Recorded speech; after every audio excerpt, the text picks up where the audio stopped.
राधा स्वामी दयाल की दया, राधा स्वामी सहाय, राधा स्वामी। प्यारे सत्संगी भाइयों बहनों, हुजूर महाराज जी ने संगत पर अपार दया करते हुए अपने सत्संगों से चयनित इन साखियों का संकलन पुस्तक के रूप में तैयार करवाया है।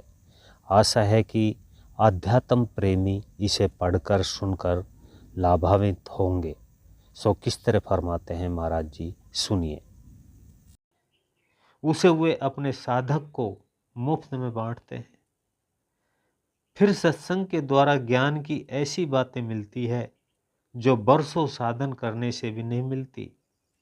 इसलिए सत्संग की आधी घड़ी तप के वर्ष हजार, तो भी नहीं बराबरी संतन की ओ विचार।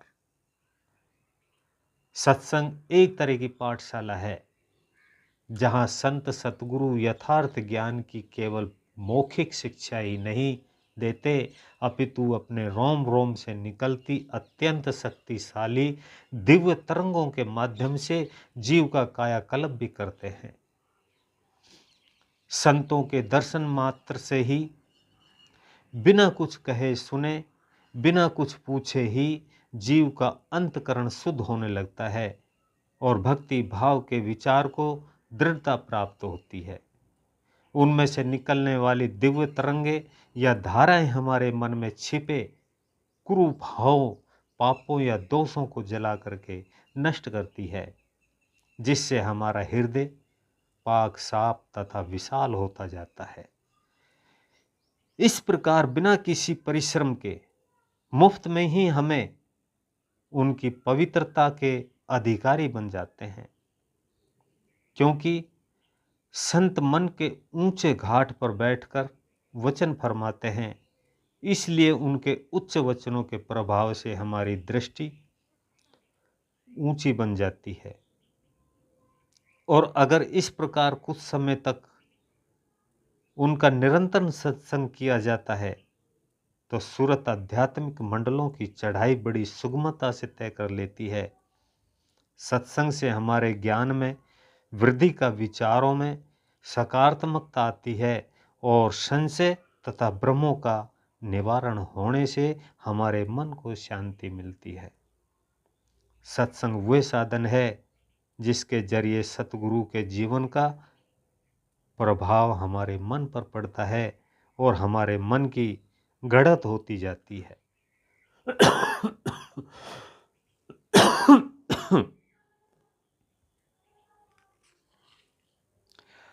हमारी दुर्मति या जड़मति का विनाश होने लगता है और हमारे हृदय की संकीर्णता तथा पक्षपात जाता रहता है।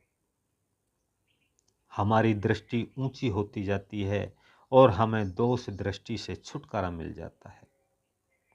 इस प्रकार हमारा मन पाक व पवित्र होकर के गुणग्रही बनकर गुरु के सत्य जीवन का प्रभाव ग्रहण कर लेता है और फिर उन्हीं के रंग रूप को प्रकट करने लगता है। परंतु जिस प्रकार यदि दर्पण साफ नहीं होता तो उसमें हमें अपना रूप साफ दिखाई नहीं देता, इसी प्रकार यदि हमारे हृदय रूपी दर्पण भी पवित्र या पक्षपात रहित नहीं होता तो उसमें गुरु का प्रभाव का प्रतिबिंब ज्यों क्या तो नहीं पड़ता। यही वजह है कि बहुत से लोग संत सतगुरु का संग करके भी बुराइयों को नहीं त्यागते और कोरे के कोरे रह जाते हैं।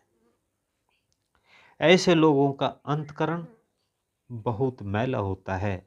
वे अपने हृदय के कपाट बंद करके सत्संग में आते हैं और जिस समय सतगुरु के वचनों का प्रवाह जारी होता है उनकी मन की मलिन भावनाएं जलने लगती है।